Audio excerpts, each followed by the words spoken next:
We're out here at on the exterior at the Stockwell property. I just went up on the roof, noticed that there's some curling and cracking of the roof shingles. Definitely indicates that it's over 25 years old. I don't want to walk on it just because I think that it might damage the shingles. And I'm going to recommend replacement for that. Here's the walks. A couple minor issues here. You can see where they've patched the concrete. It's spalling. That it's going to need some attention. That's a trip hazard. I wouldn't want any lawsuits or anything like that from tenants. Here's the porch. Still some more spalling concrete issues. These harsh winters here in Cincinnati. Salt does that. This railing is rotted, so that needs to be replaced. It was never treated or painted or stained. You can see how loose that is. The electrical service is relatively new. This was put in 2004. Very professional job. Driveway's asphalt has some pitting and cracking. It could use some patches here and there. It's the beauty of asphalt is that you can just pour right over top of it, unlike concrete that won't adhere.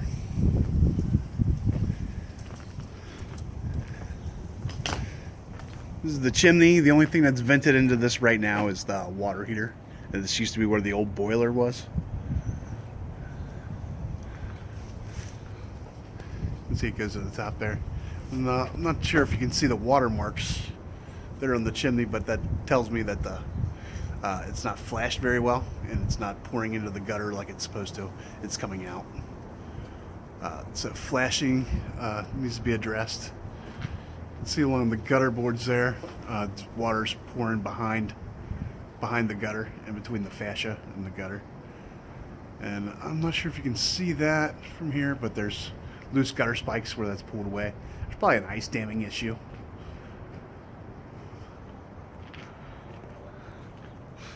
We have a damaged downspout.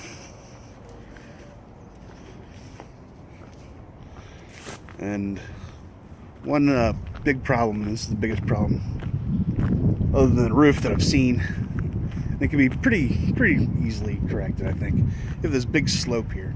And I'm just going to pan across level so you can kind of see how steep this hill is. But anywhere when there's a downpour, it really comes right down this driveway, and it floods the basement in here. And it's clean down there. It's been cleaned recently, but I think a lot of water pours in. So there's a couple of options that you have. Also, there's a drain right there under that sign, and there's standing water in there, so that drain backs up. But that could be augured out. It's probably just debris. You can see all these leaves from the woods back here behind me. That's what it's clogged with. But I think you could trench a French drain in here to catch some of this water coming down off this hill. Tap into that. Once that's clear, that drain there, it would divert all this water from coming down in there. And all these homes back here on this hill have that. And like you can see, these wooden garage doors down at the bottom are completely rotted out.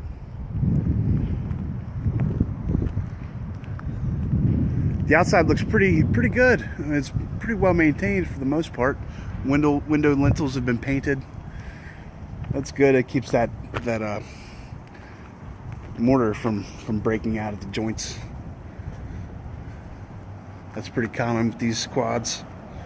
Glass block windows. You can see watermarks on the gutters. These gutters might be savable, but to err on the side of caution, I'm just going to recommend that they be replaced along with the roof. I'm going to climb the ladder and kind of give you an idea of what's going on. Yeah, you can see down here at the fascia board, back behind the gutter, the watermarks. These aren't rotted out yet, but they're soon on their way to be.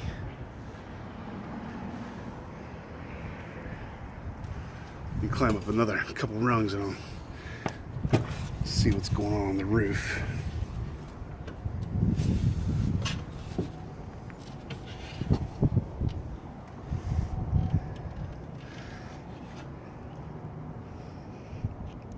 You can see that the shingles are curled and they're very brittle.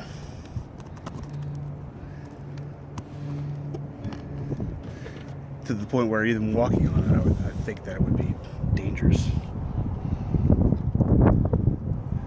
See where the gutters have pulled away. There's multiple areas like that on the other side as well.